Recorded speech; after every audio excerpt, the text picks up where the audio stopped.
Good morning, children. Today we are going to learn about the solution of question bank, the solution of the questions which I have just written in the question bank, which are going to might be helpful to your exam. That is, how do we make the chemical equation more informative, children? Already we have learned in the explanation part that the arrow indicating that conversion of reactant into product. So arrow indicating that form to yields to. Upward arrow indicating that there is a formation of gas. By downward arrow, that is a formation of precipitates, which are the insoluble substance during the reaction. And by just the indication of the state of matter, that solid, which is there written in the enclosed bracket, small s, liquid with small l, gas with small g, aqueous with small aq. Then by adding or removing the heat for endothermic and exothermic reaction, children. So the answer is by putting the arrow in between the reactant and product, by upward arrow, by downward arrow, by indicating the physical state of matter, and by adding or removing of the heat for exothermic and endothermic reaction. Now move to the second question, that what is the skeletal chemical equation and why should it be balanced? So the answer is that the chemical equation in which the total number of the reactant is not equal to the total number of product is known as skeletal chemical equation, or we can say that unbalanced chemical equation.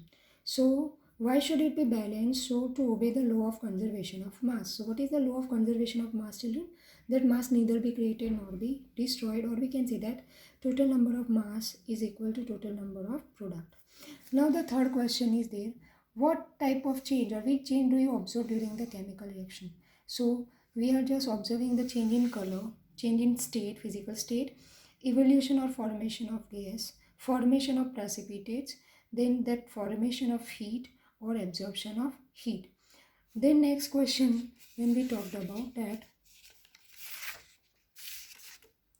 what are the reactants and what are the products and what are the precipitates? So reactants are nothing but they are the reacting species, children, or we can say that the substance which going to take part in the chemical reaction, children. They are always placed on left hand side, children. When we talk about the product is nothing but the newly formed substance during the chemical reaction, and it's always placed on right hand side. Now the third is, what are precipitates? So precipitates are nothing but the insoluble substance which are formed during the chemical reaction, children. Now next question is, last question, that how do we balance the skeletal equation and write any one balanced chemical equation and one skeletal chemical equation? So by which method? By heat and trial method you can balance it. Now balanced chemical equation which I have written is, magnesium react with sulfuric acid. It produces magnesium sulfate and hydrogen gas. So when we just count the magnesium atom, hydrogen atom, sulfur atom and oxygen atom on left hand side, that is magnesium is 1, hydrogen is 2, sulfur is 1, oxygen is 4. And on right hand side, when we'll talk about it, is magnesium 1, hydrogen 2, sulfur 1 and oxygen 4. So here both of the side, the number of atoms on the left hand side as well as on the right hand side are equal. So we can say that it is balanced chemical equation. Now the skeletal chemical equation, or we can say that unbalanced chemical equation. Magnesium, when it reacts with oxygen, it produces magnesium oxide. See, here oxygen is added, so it's also known as oxidation reaction. There is also formation of white dazzling light, heat. So it is also known as which reaction, children? Combustion reaction. So when we talked about this reaction, it is left hand side it is 1, on right hand side it is 1, oxygen on left hand side is 2 and right hand side is 1. So we can here see that total number of reactant here is not equal to total number of products. So we can say that is the unbalanced equation. Now if the question is there added that identify the type of reaction, children.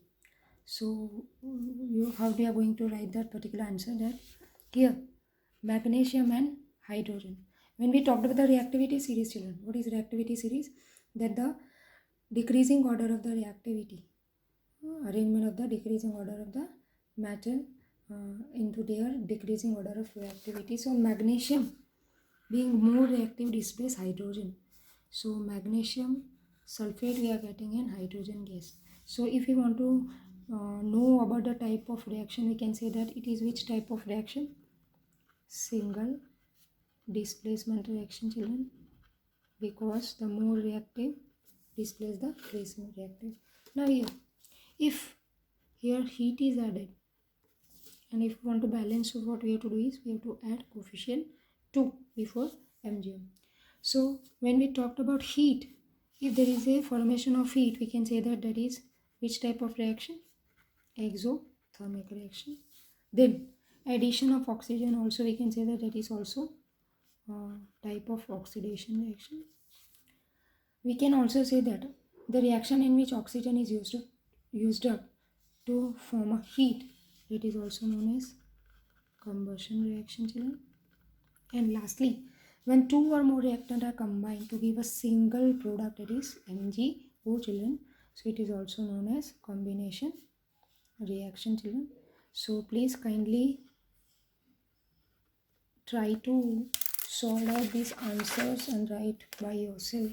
If you don't have the notebook, kindly go through it so you have idea about the question answer of this chapter. Thank you, children.